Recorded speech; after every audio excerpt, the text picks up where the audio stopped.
Ni matũũra-inĩ ma Chang'ombe, Balozi na Baraka County-inĩ ya Kajiado kuria rũĩ runĩte ũtukũ wa thaa 8 na gũtiga makĩria ma famĩlĩ 100 matarĩ na ũikaro na angĩ makwamĩte mĩciĩ-inĩ yao. Ya saa 9 ndio tumeanza kupata hizi alarm calls ya kwamba mafuriko yamefikia watu kwa manyumba.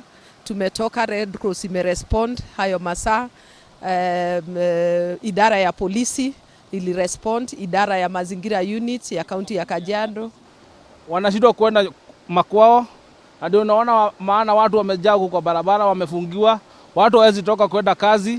Kuringana na Josephine Sane uria ni murugamiriri wa municipal ya Kitengela, augite ruhonge rwa mutharaba mutune ni ruhotete kuhonokia andu makiria ma 100 guku mihango ya gwethana na aria makwamite nyumba-ini ciao igithie na mbere. Karibu 100 ukiangalia mto ulivo na urefu wa mto wameadhirika, lakini hatujapata kufikia sasa maafa, lakini tumeokoa watu, tumepata board kutoka kwa Red Cross, tumetoa kina mama, tumetoa watoto, tumetoa wanyama kama umbwa, na kufikia saizi hizi shughuli zinaendelea. Tunaenda pande ile ingine ya Baraka Road.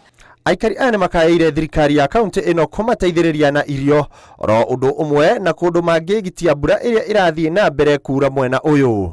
Tumeathirika vibaya sana, vitu zetu zimeenda, yani tumepoteza mali yetu kwa nyumba, unaona hata kila kitu imeenda, hata unga pia maybe imeingiwa na maji, na saa hizi hauwezi kutoka kwa nyumba, sijui tutafanya nini. Ndeto ino ihanikite riri mbura nene ithiete na mbere na kurehe hathara na ikuũ kundu gutiganite guku bururi-ini.